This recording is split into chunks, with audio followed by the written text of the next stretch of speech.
Good morning, students.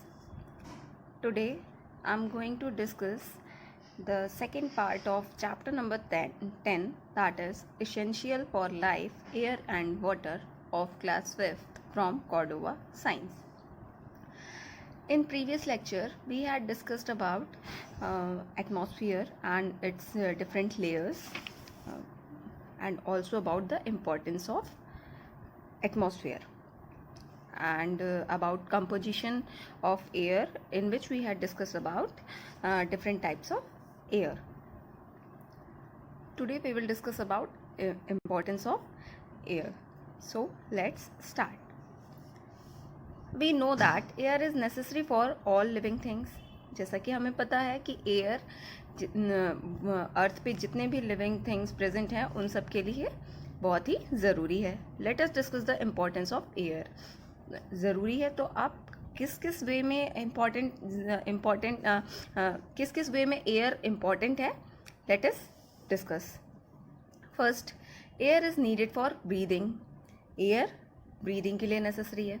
All living things that is plants and animal breathe.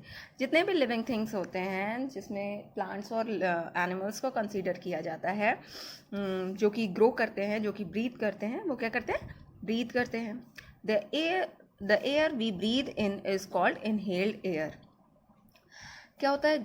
जो air हम inhale breathe करते हैं, सांस में अंदर लेते हैं, उसको क्या कहते हैं? इनहेल्ड एयर कहते हैं. The air we breathe out is called exhaled air. और जो सांस में जब हम सांस छोड़ते हैं तो जो एयर हम बाहर छोड़ते हैं उसको क्या कहते हैं? Exhaled air.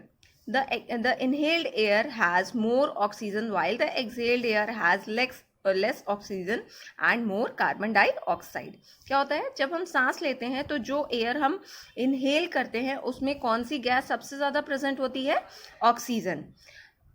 बट जब हम एक्सहेल करते हैं तो कौन सी गैस सबसे कम प्रेजेंट होती है? ऑक्सीजन. बट उसमें सबसे ज़्यादा कौन सी गैस प्रेजेंट होती है? सबसे कम ऑक्सीजन प्रेजेंट होती है एक्सहेलेशन में, और सबसे ज़्यादा कार्बन डाइऑक्साइड गैस प्रेजेंट होती है. It also has more water vapour and is warmer than inhaled air. क्या होती है? ये जो एयर हम एक्सहेल करते हैं उसमें क्या होता है? वाटर वेपर भी बहुत ज़्यादा प्रेजेंट होता है, और ये क्या होती है? इनहेल्ड एयर के कंपैरिजन में वार्मर होती है, मींस गर्म होती है. जो एयर हम एक्सहेल करते हैं, जो हम सांस छोड़ते टाइम निकालते हैं. Next, air is needed for burning. Air क्या है? बर्निंग के लिए. मीन्स किसी भी चीज़ को अगर जलाना है तो उसके लिए एयर बहुत ज़्यादा ज़रूरी है. और एयर में भी कौन सी गैस? Oxygen. Air is necessary for burning of things. Air किसी भी चीज़ को जलाने के लिए बहुत ज़्यादा ज़रूरी है. For example, to burn a candle, paper, kerosene oil and cooking gas, air is necessary. जितनी भी चीज़ें हम कैंडल जलाते हैं, पेपर जलाते हैं, कैरोसिन ऑयल की हेल्प से स्टोव जलाते हैं, कुकिंग गैस का यूज़ करते हैं, हर जगह जो भी चीज़ें हम जलाते हैं, बर्न करते हैं, उसमें किसकी कौन सी चीज़ नेसेसरी है? Air. The oxygen gas present in the air helps in burning. Air में जो ऑक्सीजन गैस प्रेजेंट होती है वही बर्निंग में हेल्प करती है. Let us see one activity how oxygen gas is necessary for burning. Take 2 candles and fix them on a table. Light both the candles. क्या करना है? एक टेबल लेना है, टेबल के ऊपर 2 कैंडल लेके उन दोनों को जला के रख देना है. Now cover one burning candle with an inverted glass. The glass should not touch the flame. फिर क्या करना है? दोनों में से एक कैंडल को, एक गिलास को पलट के उसके ऊपर रख देना है, और ये ध्यान रखना है कि तब हम ग्लास को रखेंगे, ऐसी ग्लास रखनी चाहिए कि ये जो फ्लेम है, फ्लेम से ये ग्लास की ये बॉटम पार्ट टच ना हो. After some times, you observe that candle covered with glass stop burning. क्या होता है? कुछ टाइम बाद क्या होता है? कुछ देर तक तो जो कैंडल हम कवर करके रखे, हमने ग्लास से कवर की है, वो जलती रहेगी. बट कुछ टाइम बाद क्या होती है? वो बुझ जाती है. क्यों बुझ जाती है? The other candle continues to burn. why does the candle in the glass stop burning? जो कवर करके रखी गई है कैंडल वो बुझ जाती है, बट जो अदर कैंडल होती है वो क्या करती है, वो जलती रहती है। क्यों जलती रहती है, क्यों ये बुझ जाती है? क्यों बुझ जाती है? क्योंकि जब हम इसको किसी ग्लास से जब कवर कर देते हैं तो इसमें लिमिटेड अमाउंट में एयर प्रेजेंट होती है, और जो एयर प्रेजेंट होती है उसमें लिमिटेड अमाउंट में ही ऑक्सीजन भी प्रेजेंट होती है। तो जब ये जो ये ग्लास में कवर ग्लास में जो ऑक्सीजन कवर होती है वो जब तक ये कंज्यूम कर लेती है, उसके बाद जब वो खत्म हो जाती है ऑक्सीजन, तो ये कैंडल क्या करती है, बुझ जाती है। The candle in the glass stops burning because the burning candle is covered with a glass. The oxygen supply from the air is cut off. जब इसको कवर कर देते हैं तो जो एयर है, एयर इसके अंदर नहीं जा पा रही है, मीन्स ऑक्सीजन भी इसके अंदर नहीं जा पा रही है, तो लिमिटेड अमाउंट में ही ऑक्सीजन प्रेजेंट है। Once all the oxygen inside the glass is used up, the candle stops burning. क्या होता है, जब पूरी ऑक्सीजन एक बार खत्म हो जाती है तो क्या होती है, कैंडल जलना बंद कर देती है। The other candle continues to burn because it gets oxygen from the air. और दूसरी कैंडल जलती रहती है। क्यों जलती रहती है? क्योंकि उसे एयर के थ्रू ऑक्सीजन मिलती रहती है। This shows that air means oxygen is necessary for burning. इससे क्या पता चलता है, इस एक्सपेरिमेंट से हमें क्या पता चलता है कि एयर मीन्स ऑक्सीजन, एयर में जो ऑक्सीजन प्रेजेंट होती है वो बर्निंग के लिए बहुत ही ज़रूरी है। Next, other uses of air.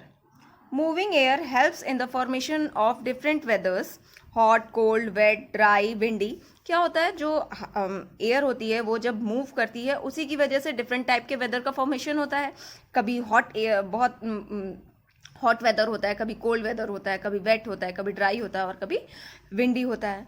Moving air helps in movement of gliders, kites, parachute, sail boats. जो मूविंग एयर है, जो हवा बहती है, उसी की हेल्प से जो ग्लाइडर्स हैं, काइट्स हैं, पैराशूट्स हैं, सेल बोट्स हैं, इन सब का भी मूवमेंट पॉसिबल हो पाता है। Air is use to fill football and tubes of tyres. Air को कहाँ और भी भरा जाता है, जो हमारी फुटबॉल होती है उसमें भी एयर भरी जाती है, जो टायर ट्यूब साइकिल में और बाइक्स में जो टायर होते हैं उनमें भी एयर भरी जाती है। Air helps in rotating the blades of windmill and this is use in generation of electricity.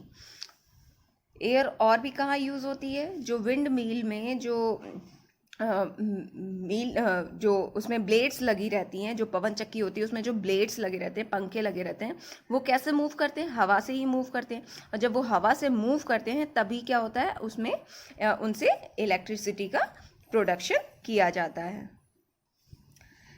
Next, properties of air.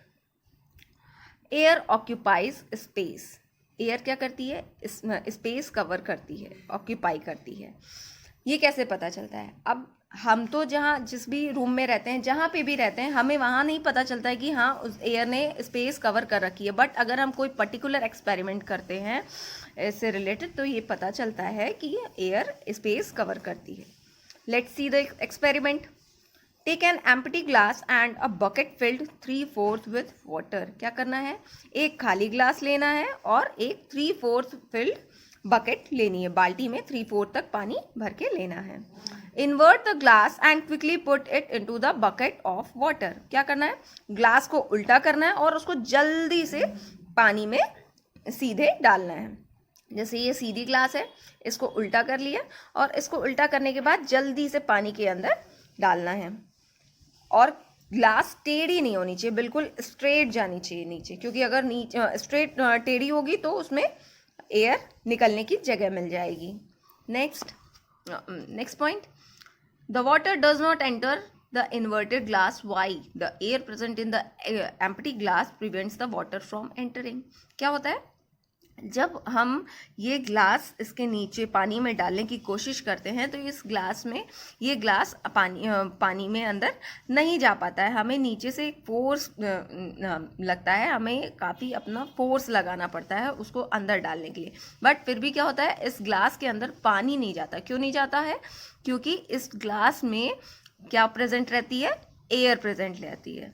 But जब हम क्या करते हैं, ग्लास को थोड़ा सा टेढ़ा करते हैं, टिल्ट करते हैं, तो क्या होता है, जो एयर होती है वो एयर बबल्स के फॉर्म में बाहर निकलने लगती है और पानी धीरे धीरे क्या करता है, ग्लास के अंदर भरने लगता है.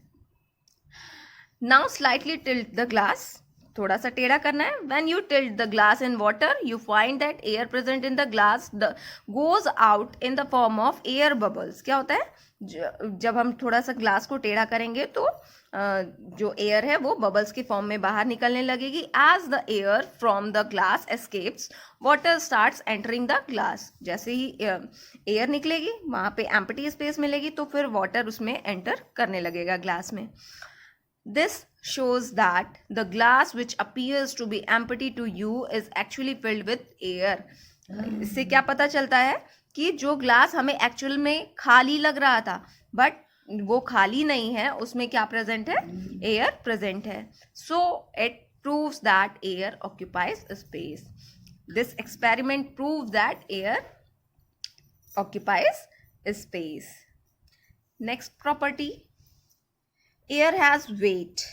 क्या है, एयर का कुछ वेट भी होता है. हमें ऐसे तो नहीं पता चलता है कि एयर का कुछ वेट है. हम कोई भी चीज़ लेते हैं, ये पेन लिया है, ये बुक ली है, अगर इसको हम उठाएंगे तो हमें कुछ तो इसका वेट फील होगा. बट हमारे अभी हाथ में कुछ नहीं है, बट मेरी पाम पे कुछ नहीं है, बट इसमें क्या है, एयर तो प्रेजेंट है, बट मुझे इसका वेट कुछ भी फील नहीं हो रहा है. बट एक्चुअली ऐसा नहीं होता है, एयर का भी वेट होता है. Let's see this experiment which shows that air has weight. Inflate two balloons of same size. Tie a piece of a string in the middle of a stick. Tie both the balloons to the ends of the stick. Balance the stick by shifting the position of the balloons. When the stick is balanced, the weight on the both the end of the stick is equal. क्या करना है, 2 balloon लेने हैं same size के, उनको फुलाना, inflate करना है.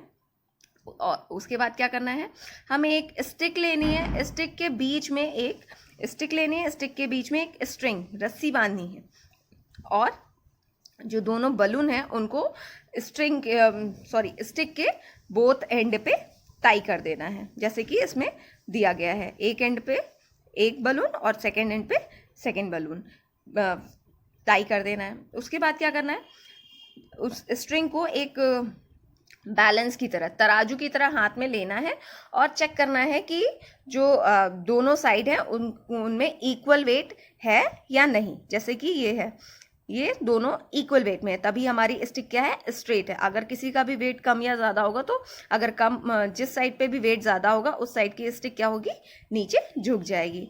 तो हमें दोनों को इक्वल वेट पे रखना है.